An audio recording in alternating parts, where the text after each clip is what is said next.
Welcome once again, my fellow manipulators of digital fate. I'm 𝐿𝐼𝐋𝐄, this is Capricorn.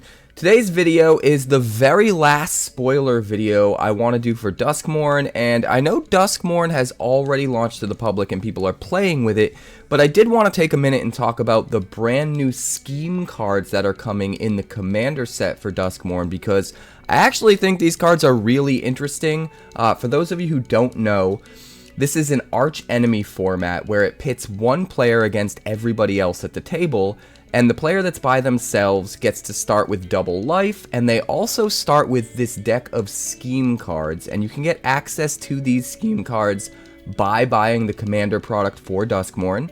And so you get to customize this deck of scheme cards, and then at the beginning of every turn you get to play the top card of your scheme deck for free and get extra value on the board to kind of help even the odds against all of the other players that you're up against. It's a really interesting format. It was introduced a while ago, but we haven't gotten an upgrade to it and any new scheme cards in a very long time. And finally now we have an upgrade and we have these new scheme cards, and it's pretty exciting. Granted, things with Commander lately have been in a lot of upheaval because of the recent news, and I am going to be making a video about that soon, so look forward to that. But I still wanted to cover all of these cards because I'm excited to play this format, to dive into it. I think it's going to inject some much needed life into the Commander format in general, especially when it comes to casual play groups. And I just think it's a lot of fun, both thematically and mechanically. So before we get into it, make sure you like the video if you haven't already. Make sure you subscribe if you're new. All that stuff really helps out the channel. I would appreciate it greatly. Let's talk about these cards. So the first scheme I want to talk about is a Premonition of Your Demise. When you set this scheme into motion, you reveal the top 2 cards of your library, put them into your hand, and when you reveal 1 or more non-land cards this way, this scheme deals damage equal to their total mana value to any target. So this scheme is going to be particularly useful in decks where you're running a lot of high value, high mana cost cards that you can potentially get even more damage out of this with. But nice little card here, I like it. Moving on, we've got Behold the Power of Destruction. When you set this scheme into motion, you destroy all non-land permanents target opponent controls. So what's interesting about this scheme is you only get to target one opponent. And we know that this is a multiplayer variant, so you're up against a whole bunch of other players at the board. So this could be really, really good. The one player that's causing you the most trouble, you can just take them off the board, give yourself some breathing room. That being said, if all of the players are being very effective against you, it's going to be a little difficult to, take out just one board and leave the rest behind and still have to contend with them. So I guess in the right deck, this could be really cool, especially if you're in a control deck where you have other options to play that turn to deal with, the other players. You're probably not going to want to play something like this if you're playing other sweepers, though, because then your sweepers get a little bit redundant. Granted, it does hit all non-land permanents, not just creatures, so that could play into it. It's a pretty interesting card. There's a lot to think about when it comes to that one. Next up, we have Chaos is My Plaything. When you set this scheme into motion, for each opponent you exile target permanent that player controls, then each player reveals cards from the top of their library until they reveal a permanent card, puts it onto the battlefield, and puts the rest on the bottom of their library in a random order. So you get the most problematic permanent off the battlefield for every single player that you're up against. Granted, they do get to put something onto the battlefield for free, but it is random, right? It is random, so this is honestly an all-around pretty good scheme, I think. Get the worst permanents off the battlefield for every player, replace them with something random that's probably not going to be as good. I like it. It's going to be less effective if you have a lot of players in your play group that use a lot of ETB abilities. Giving them free ETB abilities after, you remove something that already used its ETB ability could be kind of problematic, but it is a lot of value and it's for free, so definitely a pretty cool card. Next up, we have Choose Your Champion. When you set this scheme into motion, target opponent chooses a player. Until your next turn, only you and the chosen player can cast spells and attack with creatures. So what's interesting is you have to target an opponent, and then that opponent chooses a player, and that's the only player that can cast spells. So they can choose themselves, or they can choose one of their teammates. It's very interesting, honestly. No matter what, you get to cast spells every turn, right? But they have to pick just one of the players. It kind of evens the odds against, you know, a big table full of players when you're just one player. It's especially good in the early game when your players have less on the battlefield anyway. If they already have a bunch of stuff out, not playing spells doesn't hurt as bad because they're still swinging at you, right? They're still using their Planeswalker's loyalty abilities, stuff like that. But if this happens to be hit towards the top of the scheme deck early in the game, you could really slow down their ability to actually get on board and build up a significant amount of pressure against you and really kind of pull ahead. So, really interesting card. But next up we have Choose Your Demise. When you set this scheme into motion, you look at the top 4 cards of your library, separate them into a face down pile and a face up pile. An opponent chooses one of those piles, put the cards in that pile into your hand, and the rest on the bottom of your library in any order. So in a way, this is kind of like a free fact or fiction. Face down, face up, they get to choose the pile, but you get to choose what's face down and what's face up. You could do piles of 3 and 1. You could try to use one face-up card to like scare them away and make them pick the 3 face-down cards, stuff like that.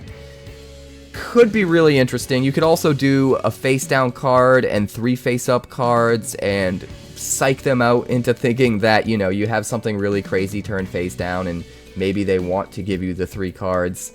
You can play a lot of mind games with this card, which I think thematically fits with what this format is to begin with, which is really, really cool.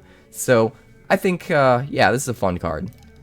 Next up, we've got Dark Wings Bring Your Downfall. This is an ongoing scheme, and correct me if I'm wrong in the comments, but I believe ongoing schemes are a brand new scheme type that didn't exist before Archenemy came to Duskmourn specifically. An ongoing scheme remains face up until it becomes abandoned. So some of them will get you repeated value over the course of the game. Others are waiting for some sort of trigger to get some value and then they go away. This one makes it so that whenever you attack, you create a 5/5 black demon creature token with flying that's tapped and attacking. And at the beginning of each end step, if 2 or more creatures died under your control this turn, you have to abandon the scheme. So basically, if you can protect your board well enough and never lose more than 1 creature on any player's turn, you get to keep making 5/5 flyers every time you attack for the rest of the game.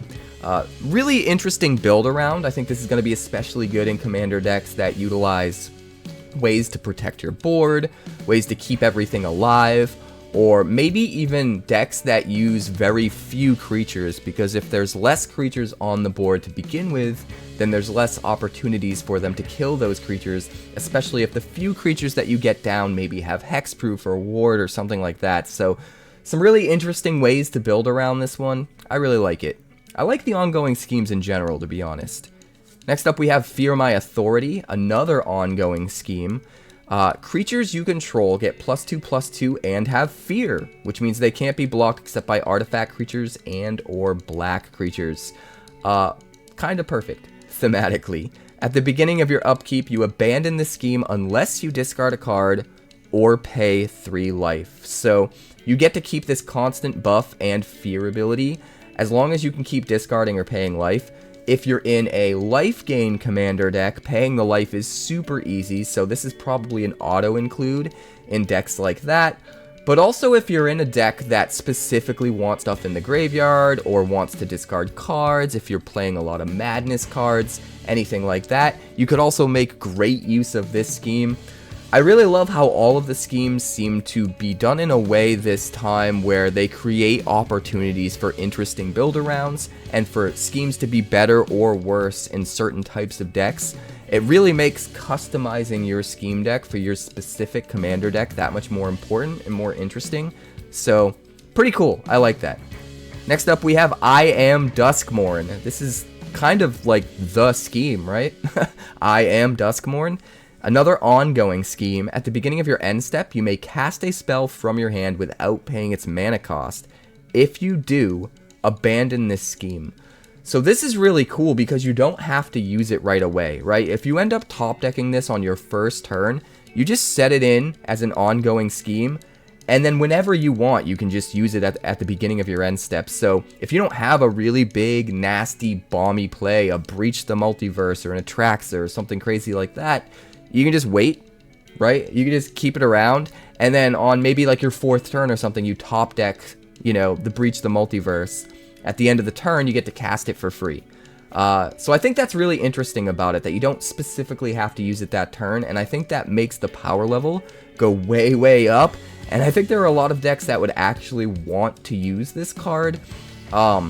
Specifically, the one that comes to mind is any kind of deck that's using very high cost cards that have a low cost version of ability that they can trigger. For example, Carnosaur, right? 6 mana gets you a ton of value, but you can discard it for 3 and do 3 damage to something, or Virtue of Persistence, stuff like that. You can actually increase the density of really expensive bomby cards in your deck without removing the ability to have, you know, ways to consistently play out during curve with smaller mana costs. So something like that could be really good with a scheme like this. But next up we have I Am Never Alone. When you set this scheme into motion, you create a token that's a copy of your commander, except it's not legendary. So what's interesting about this is I'm pretty sure, correct me if I'm wrong in the comments, but I'm pretty sure your commander doesn't have to be in play in order for this to trigger, in order to get the copy. You just get a free copy of your commander in play. So even if you just top decked this on turn 1, it would basically be like putting your commander into play for free, which is nuts. Except then when you get enough mana to play the commander, you can also play the commander and have 2 of them, which is even more nuts. So whether you get this early or late, it's just automatic value. And I almost feel like this card in particular is kind of an auto include for any commander deck that's playing Archenemy. So really cool card. It's going to be especially good for expensive commanders because it's a lot easier to get that online a lot earlier with a card like this. But I think it's good enough to probably see play in most any scheme deck. Very good. But next up we have I Am Untouchable, another ongoing scheme. You and permanents you control have hexproof. When combat damage is dealt to you, you create a 4/4 colorless Scarecrow artifact creature token with Vigilance, and then abandon this scheme. So what's cool about this one is it does have a specific function that will go away under certain circumstances. In this case being, you get any combat damage dealt to you whatsoever. You lose the abilities that this grants, having the hexproof, which can be really important. But what's great about this scheme is that you get something in return, so it's not like you only lose the hexproof. You also get a 4/4 Vigilance dude, which honestly, not nothing. So you don't necessarily want to lose the I Am Untouchable, but it's nice that it comes with a consolation prize, so to speak. Also, getting the hexproof pairs really well with that card we saw a few cards back where you want to keep everything alive so that you can keep pumping out demons. This kind of helps you do that, so really cool card, and I feel like those schemes probably belong in the same scheme deck together more often than not. But next up we have I Call for Slaughter. When you set this scheme into motion, you create 3 1/1 Red Devil creature tokens, with when this creature dies, it deals 1 damage to any target. They gain haste until end of turn. If a source you control would deal damage this turn, it deals that much damage plus 1 instead. So it's one of the modes of Burn Down the House, except turned up to 11 because everything does an extra damage, and it's for free instead of 5 mana. All of that seems awesome. Obviously, this is going to be much better in some kind of a burn commander deck. It's going to be really good in any sort of sacrifice commander deck because it gives you sacrifice fodder while doing extra damage when those devils become sacrificed. So there are some really cool options for commander decks for this one in particular. Very, very cool build around. This is one that I'd want to use for sure. I love aristocrats decks. Even in Commander, I love Aristocrat style decks, any kind of sacrifice style decks, so I think this is a really, really fun scheme. But next up we have I Will Savor Your Agony. When you set this scheme into motion, you choose 3. You may choose the same mode more than once, so you could destroy 3 creatures, target player draws 3 cards, target player gains 15 life, or some combination of the 3. So kill a creature, draw a card, gain 5 life, kill 2 creatures, draw a card, kill a creature, gain 10 life. No matter which way you slice it, this card is nuts. If you get it super early, you probably draw 3 cards. If you get it a little bit later, you probably kill the 3 best creatures on the field. And if you're absolutely desperate for life, you can buff up your life total. So this is one of those schemes that's going to be really, really good no matter when you top deck it, which makes it a little bit better and probably means it's going to see a lot more play kind of across the board as sort of like a staple scheme regardless of your build.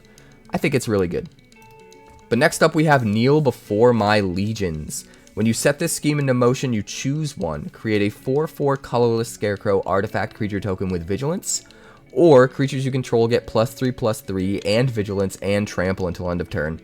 So this is kind of like pulling the lever, rolling the dice, so to speak. If you get this later in the game, it's just an Alpha Strike win condition for free, right? If your board is wide and you're just surviving against your opponents, now all of a sudden they all get +3/+3 Vigilance and Trample. It's like Overrun on crack, and you just swing in and you probably kill multiple players in one turn, which is nuts.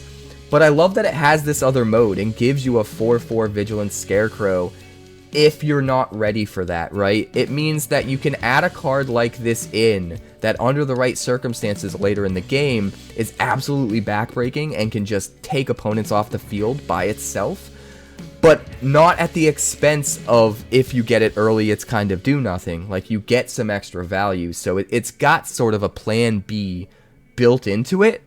And I love that about it. I think that makes this card way more usable, and I think any sort of commander deck that's running a go wide strategy, that's just going to have a big board most of the time, having the chance to top deck this and just take everybody out while keeping back all of your blockers because they gain Vigilance as well is just insanely huge. I think this is going to be a very powerful one, like I said, especially in those go wide decks.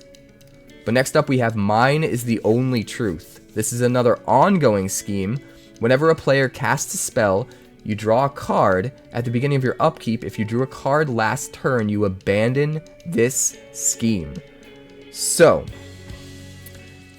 every single spell that gets cast, you draw a card, right?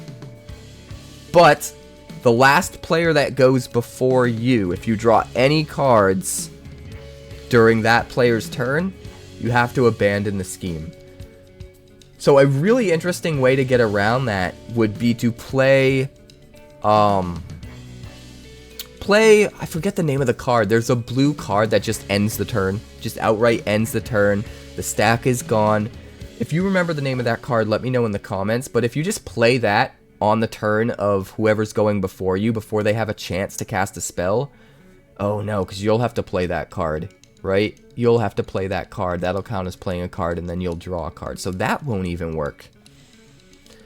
I don't think there's really a way to get around this. If you have ideas of ways to get around this and to not have to abandon this scheme somehow, definitely let me know in the comments, because I feel like there's got to be some potential for that, right?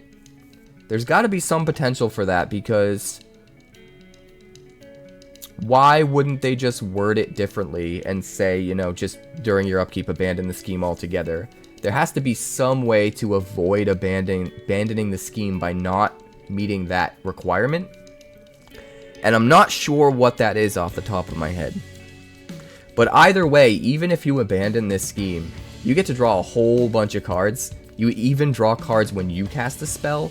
And if your opponents try to not cast spells so that you don't get to draw cards and just wait until the next turn cycle, then you get the upside of them not casting any spells, which is awesome. And if the player right before you does that, then it stays around and doesn't go away. So no matter what, they have to at least cast one spell So you draw cards off of all of your spells. The rest of the players at the board play nothing until it gets to the last player, and then you draw another card off of their spell. No matter what, even if they try their best to get rid of this thing and give you the least amount of value, you're still getting a ton of value. So I really like this card. It's very interesting. I'm not sure how to play around it and get the most out of it. Like I said, if you have ideas about some way to not have to abandon this scheme, definitely let me know in the comments, because I feel like there's probably things out there, but off the top of my head, I'm not sure what those things are. Next up, we've got My Champion Stands Supreme. This is another ongoing scheme. Your commander has Ward 2, pretty powerful. Whenever your commander attacks, you get to put 2 +1/+1 counters on it, which is also kind of powerful. And when your commander leaves the battlefield, you abandon the scheme. So it only lasts up until one time that your commander gets removed. This is definitely a card that is going to be way more powerful in the early game when the Ward 2 matters that much more, and they're actually not going to be able to target your commander for a few turns. It means that you're going to be able to at least get a bunch of value off of the +1/+1 counters by the time they get you to, you know, lose your commander and have to abandon the scheme. It gets a little worse later in the game. I think if you top deck this later and slam it, it's really easy for anyone to just pay the Ward 2, and now they're even more incentivized to just take out your commander, because they not only get rid of the commander, but they get rid of the extra value that this card gives them. So I don't really like this one that much, because it's specifically only good in the early game, I think, and kind of a bad top deck later in the game. It is powerful in the right circumstances. It can be really insanely powerful, especially if you're playing some kind of a commander deck that's just really aggressive, that tries to win quick. But again, there's just so much opportunity for this to kind of whiff that I don't love it. Next up, we have My Crushing Masterstroke. When you set this scheme in motion, you gain control of all non-land permanents your opponents control until end of turn. Untap those permanents, they gain haste until end of turn. Each of them attacks its owner this turn, if possible. Alright, this is another one that is a slam dunk in a sacrifice deck. If you have any kind of free sacrifice outlet whatsoever, not only do you get to use all of their stuff for one turn, every single player's stuff for one turn, but you get to then sack it all, and they lose everything. This is like a one-sided board wipe against every player at the commander table, except better, because you get to use all their stuff before it's gone. That's just kind of insane. Even if you're not in a sacrifice style deck, if you're just in a really aggressive deck where you're trying to beat them down quick, this can be another sort of win condition where you remove all their blockers, get a whole bunch more attackers, and can just alpha strike everyone for the win. So this is another one that I think is really powerful. Yeah, this is just, you don't want to really see it early. So I guess this one has sort of the opposite effect of the last one we saw, where this one is not as good in the late game. This one is really not that good early, but I do think that makes it better than this one, because there's a lot more of a chance you get this card in the late game than the early game, right?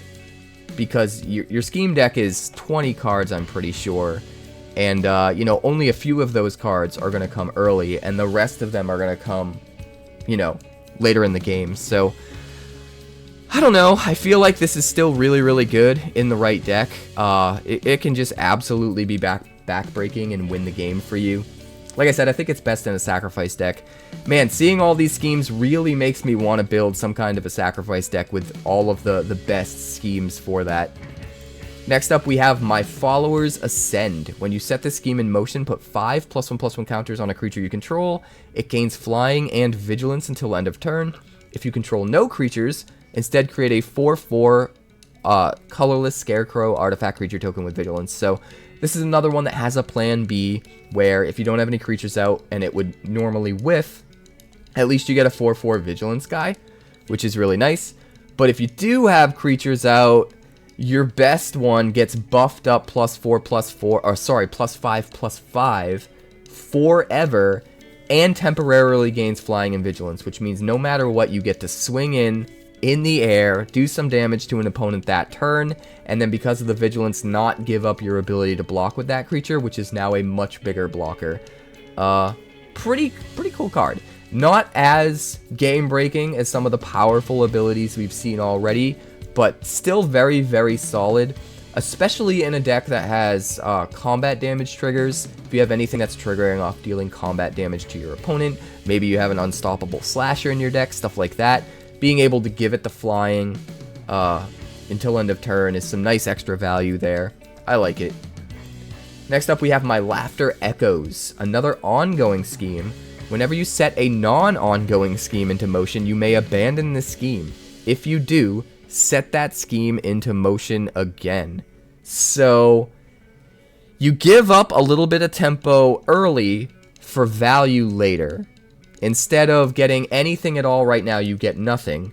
But then, later on, and you get to choose, right? You set a non-ongoing scheme in motion, you get 2 of them.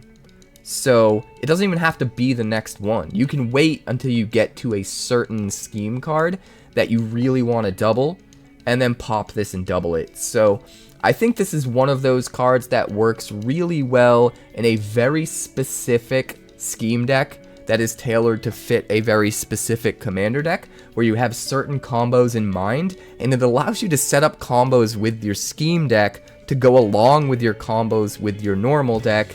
Honestly, there's a lot of potential in this, a lot of craziness that could ensue because of this. I sort of love it. I wish there was a way to sort of manipulate the scheme deck. Is there a brainstorm for schemes? Because that would be cool. I don't think there is. But next up, we've got My Tendrils Run Deep. Another ongoing scheme. You may play an additional land on each of your turns. At the beginning of your end step, if you control 6 or more lands, you draw 2 cards and abandon the scheme. So this is going to be a lot better early game, because it's going to get you to 6 lands super quick, like in 3 turns, and then draw you 2 cards afterwards, right? So, super good early game, not completely useless late game. You basically get an extra land once, and then you draw 2 cards, and you're done. Which isn't great, but at least it's something. At least it's not worthless in the late game, right? But insanely good in the early game. If, you know, you're at turn 3, and all of your opponents only have 3 mana out and you have 6, you're probably doing some pretty nasty things that are making your opponents cringe, and I love that about this. And the fact that you do get something later makes the risk of not getting it early a little bit easier to swallow. This is definitely a fun one to mess around with. I would like to mess around with this and build a deck around it, because I think it's that cool. But next up, we have My Wealth Will Bury You. When you set this scheme in motion, you create a number of treasure tokens equal to the number of artifacts and enchantments your opponents control. If they control fewer than 4 artifacts and enchantments, you create 4 treasure tokens instead. So no matter what, you pop this, you get at least 4 treasure tokens. Which means if you have anything that triggers off of artifacts or permanents leaving the battlefield, sacking all those treasure tokens are going to trigger all of those things. That could be an interesting deck to sort of build around this with.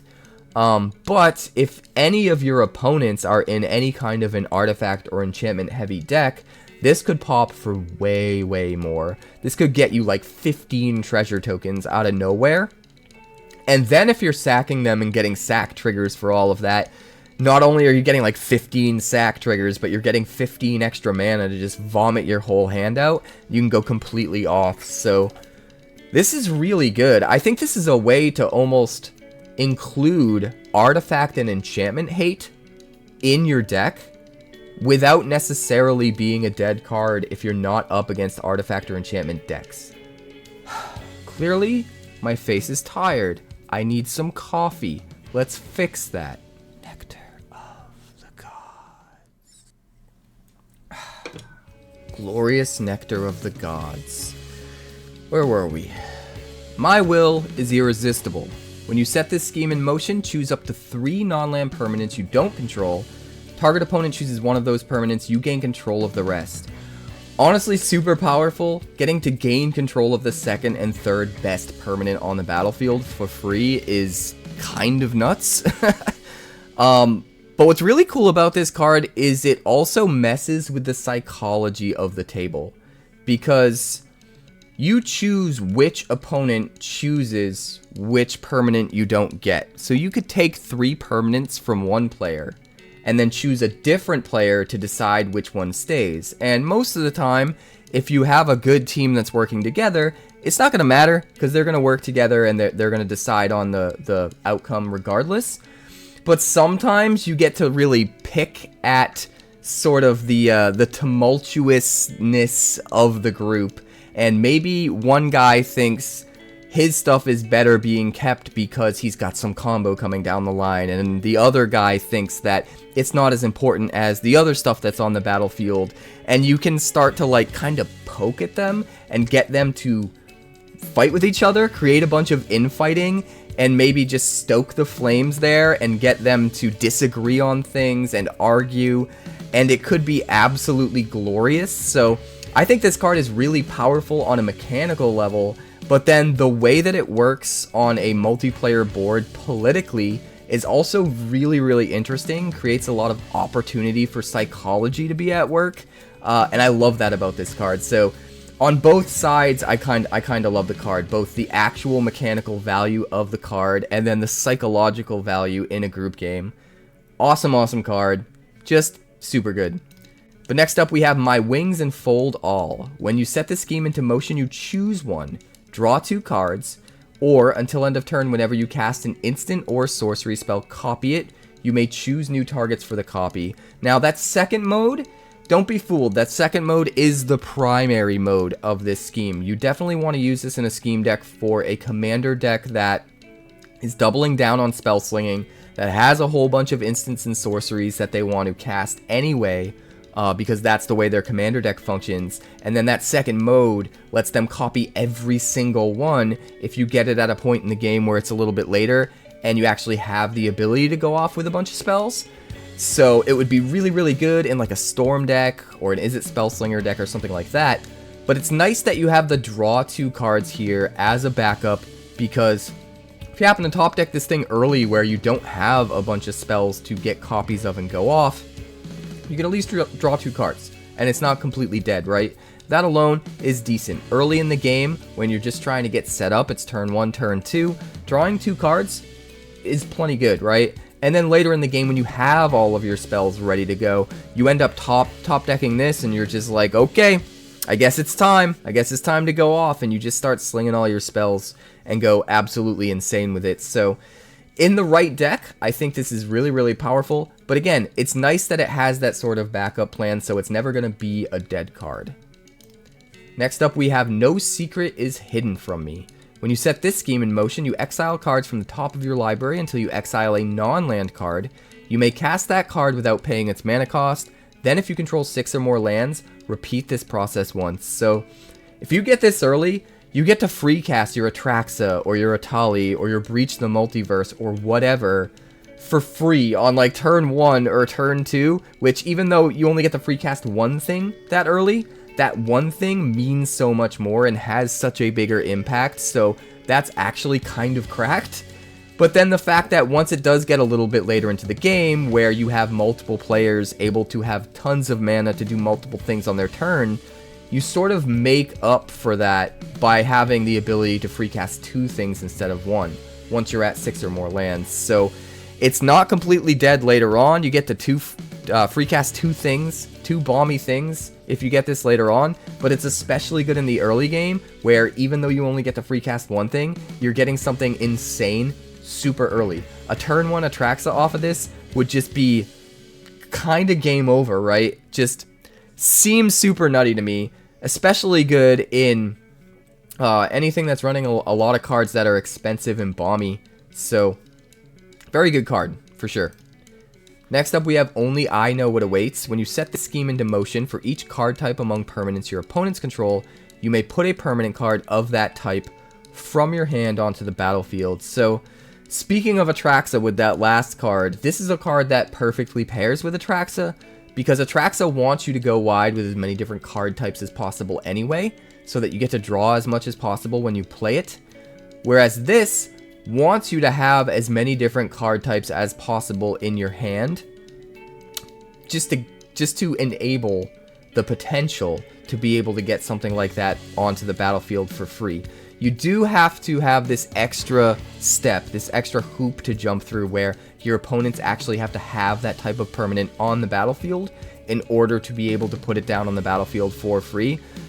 But regardless of that, you're still going to get the most value possible if you prepare yourself for having the most potential to capitalize on it with the most value possible. So it is going to be best in a deck that has the most different amount of card types among permanents, just so that you even enable the opportunity to potentially get that much more value out of it if your opponents happen to have those permanent types on the battlefield. Another really good type of deck that this could pair with is maybe like a Delirium deck, because the Delirium deck also wants different card types in your graveyard, and because of that, it sort of cross-pollinates its synergies with what this card is doing and what Atraxa wants to do. So I wouldn't be surprised if there's some kind of commander deck like that out there. And this card definitely wants to be in the scheme deck for that deck for sure. But next up, we have Plots That Span Centuries. When you set this scheme into motion, the next time you would set a scheme into motion, you set 3 schemes into motion instead. This is kind of nuts.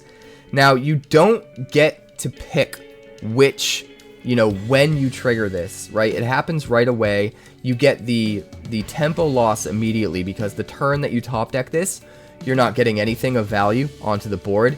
That's a turn where you get no extra board presence whatsoever, and you still have three players gunning for you, which is a bit problematic. But that next turn, not only do you get an extra scheme to make up for the one you lost, but you get a third scheme so that you come out on top and have that many more schemes like dug out of your deck. And I think the best part about this card that is very easily overlooked, it's the only scheme we've seen so far that gives you the ability to manipulate your scheme deck in some way. If you're playing a scheme deck where you specifically have some sort of combo that you're trying to get to, we've talked about a couple of schemes in this video already that are really, really good for setting up for some late game insanity. So if you're trying to bide your time and wait until that's set up and popping just the right scheme later in the game, this digs you 3 cards deeper to that. So being able to get that much closer to the scheme, the best scheme in the deck that you're kind of waiting for to just pop off and win the game, is really, really good. And it's a part of this card, like I said, I think is going to go really unnoticed. Being able to dig 3 cards deeper is nuts, and getting the value for each of those 3 schemes while you're doing so, because they all actually play out on one turn, is also kind of nuts. So I think this is one of the cards out of all of the scheme cards that has the most potential and could be the most powerful, specifically because it helps you get to all of the other schemes that you want to get to, your best schemes in your scheme deck, as quick as you possibly can. But next up, we have Power Without Equal. When you set this scheme in motion, you draw 3 cards, you have no maximum hand size until your next turn, and if you control 6 or more lands, you may cast up to 3 spells from your hand without paying their mana cost. This card is nutty.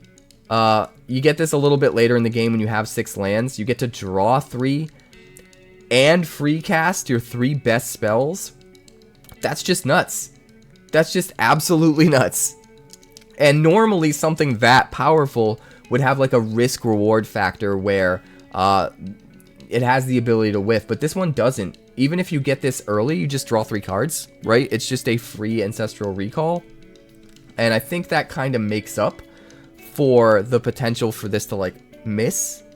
And having that be plan B, just so that you can enable the opportunity to get this a little bit later in the game and have it completely go off and let you free cast all of your most expensive stuff, seems kind of nutty. So I actually really like this card. I think it's pretty powerful. Next up, we have Reality is Mine to Control. This is another ongoing scheme. Whenever you cast a spell, you may abandon this scheme. If you do, copy that spell and you may choose new targets for the copy. So this is another good example of a card that can set us up for a really powerful turn later in the game, but gets us no value right away. We've seen a few cards like that already. What's cool about this one is you get to decide when you pop it, right? You don't have to do it on the next turn. It's whenever you finally cast a spell, you finally draw into the spell that you really want to copy, this is sitting there waiting to be popped, so you can pop it and get a copy of that spell and just go completely ham, which I really like about it. So I think this is pretty cool. It is a little bit of a tempo loss. I wonder how many scheme cards like that don't really do anything the turn they come out you can afford to actually play in your scheme deck. But I feel like, again, in a control deck where you have lots of sweepers and stuff like that, where you can control the board and make sure you get to the late game where something like this can pop off, I think this will be even better in decks like that. Next up, we have Rot Like the Scum You Are. When you set this scheme in motion, you create a 2/2 green ooze creature token, and then put a number of +1/+1 counters on it equal to the number of lands your opponents control. Now, it counts all opponents, so it's really easy to underestimate this card and not realize how crazy it is. You could play this on turn 1 and get a 5/5 for free on turn 1. Or on turn 2, get an 8/8 for free, which is nuts. And those are kind of like the plan Bs. Those are when the card whiffs. When you happen to get it early, you get, you know, the smaller 5/5 or 8/8 oozes, which is kind of nuts as a consolation prize. But the fact that, you know, later in the game, you could just pop off and get like a 20/20 out of nowhere. Maybe even like a 30/30, 40/40, who knows? If your opponents are playing ramp decks, this thing could be absolutely insane. And I wonder if maybe there's some kind of a commander deck out there that uses a lot of fling effects specifically. Because if there is, this is perfect for a scheme deck for that commander deck. Because if you happen to top deck this later in the game and just get an absolutely giant ooze, you just fling it at one of your opponents and kill them outright. And that seems just kind of nuts. So I think it's just the right deck. This card could be actually pretty amazing. But again, I love that the plan B when it whiffs is you still get like a 5/5 or an 8/8 for free, which is super, super good. Next up, we have Running is Useless. When you set this scheme into motion, you choose any number of creatures with different mana values, destroy those creatures. Now, on first glance, this just looks like a much weaker sweep effect, much weaker sweeper, because it doesn't actually sweep the board. It like kind of sweeps the board, but not really. But I think if you're evaluating it that way, you're evaluating it wrong. This is targeted removal that gets rid of the most problematic creature on the field no matter what, just gone. But then also gets rid of a bunch of other stuff as like a bonus, right? Whatever that thing costs, whatever the mana cost is for that thing, you can't pick something that's the same mana cost, but you can start to pick everything else on the board that has different mana costs and get a whole bunch of extra value tacked on to just targeted removal for the best creature on the board. And when you look at it in that light, I actually think it's pretty good. I actually think it's really good. Would be really good specifically in control decks that have a lot of targeted removal that you can pair with this. But might even be better in just sort of like a mid-range deck that tries to put a whole bunch of things on the battlefield, and now you don't have to worry about holding up mana for removal or whatever, because your removal's happening for free coming out of your scheme deck. So, a lot of interesting ways to possibly build around this card. Next up, we have Time Bends to My Will. When you set this scheme in motion, take an extra turn after this one, skip the untap step of that turn. This one's a little bit weird. So you get 2 free turns, but you have to skip the untap step, so you don't get to cast any other spells. But the thing is, that extra turn, you get to trigger any upkeep triggers, you get to attack again, right? And most notably, you get to dig another card deeper into your scheme deck. So this is another way, in sort of an offhanded, indirect way, to manipulate your scheme deck, because you get to dig 2 schemes deeper in one turn cycle. Because you play this, you take another turn, you play the next scheme. So normally it would take you 2 full turn cycles to get through the next 2 schemes. But this one lets you do it kind of right away, right? You get that other turn, you get to dig into another scheme. So just like that other card we saw that lets you play 3 schemes at the same time, I think this is really good in a deck where you just want to dig to get to just the right scheme a little bit later in the game to just win. And this just helps you get there quicker, while also giving you extra value of giving you a whole nother turn in the process. And obviously that turn is going to be a lot more powerful, and thus this card is going to be a lot more powerful if you have a bunch of, you know, upkeep triggers that you can enable, if you have a bunch of loyalty abilities you can reuse on your planeswalkers, if you have a bunch of creatures out that you can attack with again. So even though you can't play spells on that turn because you don't have untapped mana, it is nice that you can still get a lot of value out of that turn if you're in the right deck. Next up we have When Will You Learn? When you set this scheme in motion, each opponent exiles the top card of their library. You may cast any number of spells from among cards exiled this way without paying their mana costs. So this is kind of like a super Atali, right? It only works for opponents. It's not going to pull something off of yours, but it pulls something off of each of the opponents, and you get to free cast all of them. So there is a little bit of randomness. You could whiff, right, and hit 3, 4, however many really bad cards off the top, but I doubt it. I think at the very least you're going to hit one really good thing, and then maybe you'll get extra value off the other hits as well. It's especially good against players that are trying to constantly manipulate the top of their deck, and it sort of punishes that. If your opponent brainstormed during the last turn, well, now they're in big trouble, right? So really, really cool card.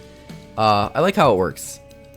Next up we have You Are Unworthy of Mercy.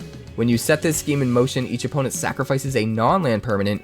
If you control 6 or more lands, each opponent sacrifices 3 non-land permanents instead. So again, another one where if you get it early, it's not useless. Making everybody at the table sacrifice something in the early game for free without having to spend mana and still getting to do all of your normal stuff on your turn is actually pretty good. And then once they do have a bunch of mana and a bunch of potential sacrifice targets that are fodder that they don't really care about losing, once you get to that point in the game where it's a little bit later, you have the 6 lands, well, now they have to sacrifice 3. So again, another one of those schemes that's really good because it scales, and the base value of it, if it happens early, is still going to be really good just because of how early it is, and how much more you can take advantage of getting those free sacrifices. So either way, I think this card is pretty awesome. Next up we have You Cannot Hide From Me, another ongoing scheme. At the beginning of combat on your turn, up to 1 target creature gets +2/+2 and gains vigilance until end of turn. It can't be blocked this turn.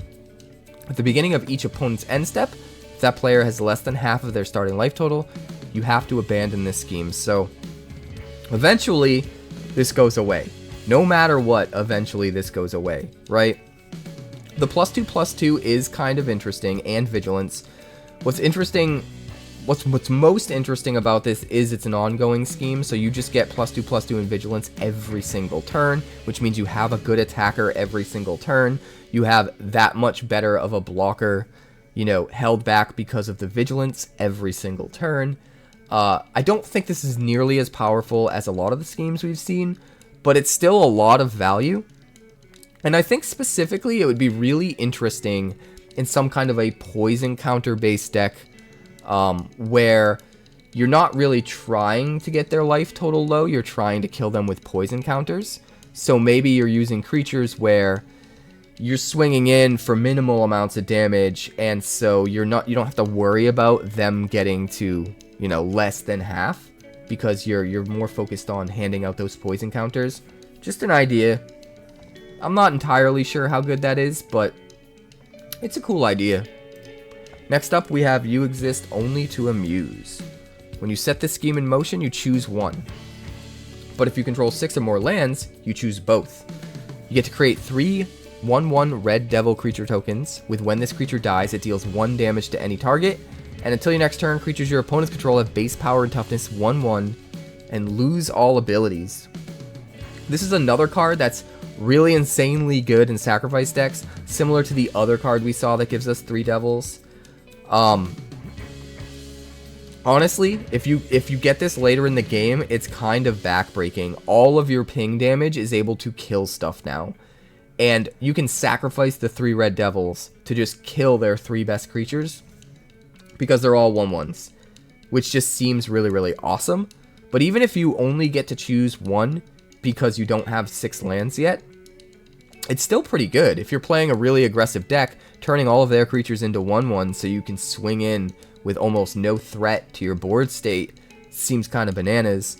And if you're in a sacrifice deck, just making the devils and getting sacrifice fodder to trigger all of your synergies can be really good too. So I think this fits really well in like sacrifice decks paired with that other devil card that we saw. Seems like a really fun one. Next up we have You Live Only Because I Will It. When you set this scheme into motion, you may redistribute any number of life totals.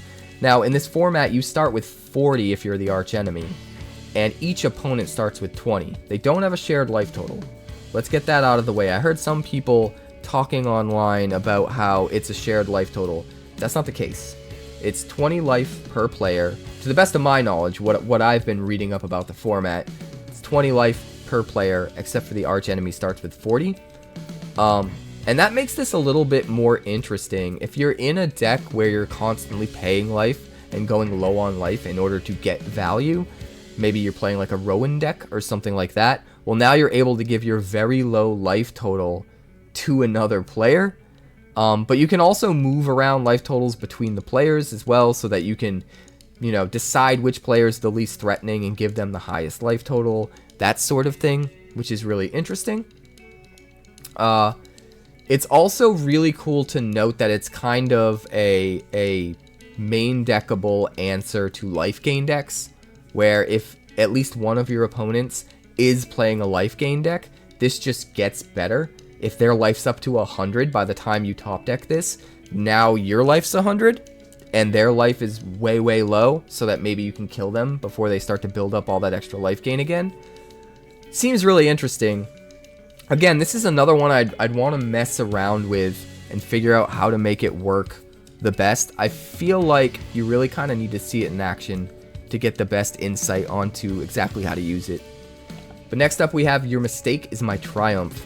When you set this scheme in motion, each player mills 3 cards. Then you put a permanent card from among the milled cards onto the battlefield under your control. So what's important to note about this card, and it's easy to overlook, is you get to mill 3 as well. So because of that, I think this card fits really well into a couple different decks. First of all, it fits really well into a self-mill deck, because it allows you to enable those strategies, those synergies, with free self-mill of 3 cards, in conjunction with, you know, getting to just put the best permanent card onto the battlefield. Getting that extra value off milling those cards, going to be really, really good in a self-mill deck. Also, if you're just in a mill deck where you're trying to win by milling out your opponents, this could be interesting as well. I don't think this necessarily goes there, or that's as powerful there, since Commander tends to be a 100-card format. Milling 3 cards isn't going to put much of a dent in your opponent's deck, but it's still, it's an option, right? It's an option. Seems pretty interesting. Really anything where you want cards in your graveyard, this is going to be a pretty decent scheme. Next up, we have Your Nightmares Are Delicious. When you set this scheme in motion, each opponent who has more than 5 cards in hand discards cards equal to the difference. Then if fewer than 3 cards were discarded this way, you draw 3 cards. So worst case scenario, right? You're drawing 3 cards. You know? If they all have 5 or less cards in their hand, you're just drawing 3 cards, which we've already kind of seen that on a bunch of schemes as sort of like the plan B. If you can't do the thing, draw 2 or 3 cards. So it's starting to become common at this point, which isn't bad. But unlike most of those cards, this one is really, really good in the early game, right? If they've still got a full grip of 7 and you top deck this on turn 1, like they're all discarding 2 cards. and that could be kind of nuts. But then you can get a little bit of extra value if this just happens to top deck on just the right turn, where it's possible to make your opponents discard a total of just 2 cards, and then you still draw 3. Kind of getting a 5 for none value, which is the absolute ceiling of how much craziness this can do. Well, I guess not the ceiling, right? Because theoretically you could have people playing decks where they give themselves unlimited hand sizes and have an insane amount of cards, and now you make them discard down to 5. You won't get to draw any cards that way, but that's just a lot of value. So some pretty interesting ways you can use this one. Next up, we have Your Own Face Mocks You. When you set this scheme into motion, choose up to 2 target creatures your opponents control. For each one, create a token that's a copy of it. If you created fewer than 2 tokens this way, create a number of 4/4 colorless Scarecrow artifact creature tokens with vigilance equal to the difference. So, best case scenario, you get to clone the 2 best creatures on the battlefield and get copies of them for yourself. Granted, they do have to be creatures that your opponents played. You can't clone your own stuff. But if it's early in the game, again, and you top deck this, you get to make Scarecrow tokens anyway, right? If you top deck this on turn 1, you get 2 4/4 vigilance creatures on turn 1, which is kind of powerful on its own in a format like this. But then, like, later in the game, maybe you can copy their really good creature and get a 4/4, or maybe you just copy the 2 best creatures that, you know, are on the battlefield that aren't on your side. And any of those combinations seems really good to me, so I really like this scheme. Next up, we have Your Plans Mean Nothing. When you set the scheme into motion, any number of target players each discard their hands. Each opponent draws cards equal to the number of cards that player discarded -1. Then, if you discarded a card this way, you draw 7 cards. So, they all discard their hands. They all draw 1 less than what they discarded. So no matter what, you're getting +1 card advantage against every opponent, while also getting rid of the things that they're trying to save up as their big mana plays that they haven't been able to cast yet, which is really good, I think. But the best way to use this is for sure in a deck where you're emptying your hand really quick, because you're also discarding your hand, and no matter what, you're drawing 7 if you discard anything. So what you want to do is get to a point where you only have 1 card in your hand, and then you top deck this, you discard that 1 card, you get a full new grip of 7, along with all of your opponents having to discard all of their hands, and then each drawing just 1 card less than what they had. So there's potential for this to be absolutely insane. If you're in the right deck, you definitely want to play it in a deck where you're just playing out your hand super quick. And the last scheme of the day, You Will Know True Suffering. When you set this scheme in motion, it deals damage equal to your commander's mana value to each non-commander creature your opponents control. What's cool about this one, again, I think, let me know in the comments if I'm wrong, but I think this is another one that works even if your commander's just in the command zone. I don't think your commander has to be in play for this to trigger, which makes it really, really nice. If you're playing any kind of a commander deck where you're playing a very expensive commander, you're probably going to want to use this. You're also probably going to want to use that scheme that gives you a free copy of your commander, which also triggers if the commander isn't even in play. I think these 2 schemes go hand in hand in a deck that's sporting a very expensive commander, where it might normally take you a little bit longer to get them out.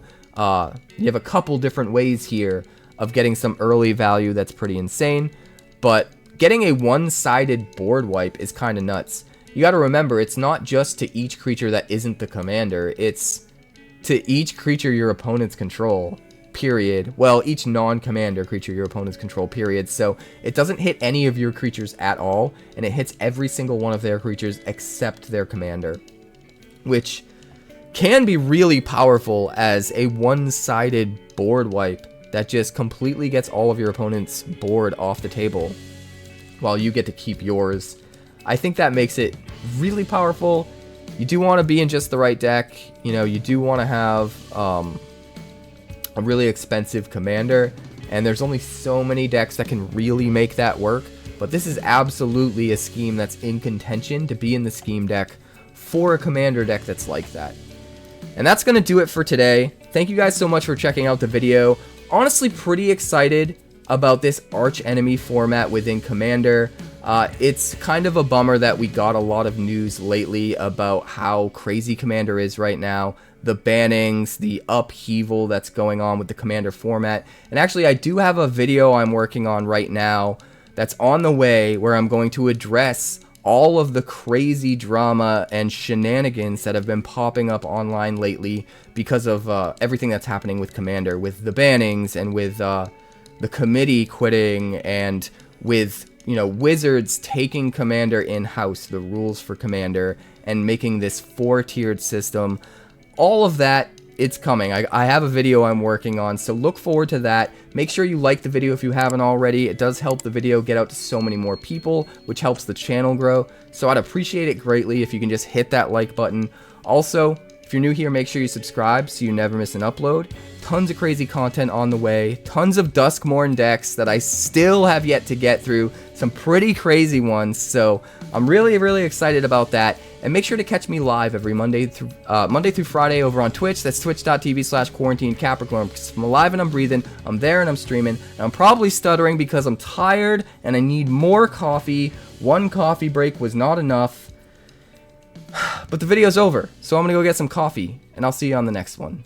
I'd like to thank the sponsor of today's video, Wonders of the First. Wonders of the First is a brand new collectible card game similar to games like Magic the Gathering, Yu-Gi-Oh! And Pokemon, featuring a unique action-based resource economy that helps avoid pitfalls like Mana Flood or Mana Screw, and a battlefield containing multiple realms that unlock over time as you fight for control of the stones. The first 400 card set is called Existence and will launch to retail in the fall, but playtest team starter kits are available to order now. And they haven't forgotten about all you collectors out there. The game contains alternate borderless art variants, as well as highly sought after limited edition numbered prints, culminating in a one-of-one stone foil. And the best part is that the developers have a community-first approach, with 8 print-and-play decks available on their website, as well as a version of the game available on Tabletop Simulator, all for free. For more information, be sure to check out wondersccg.com today. That's wondersccg.com.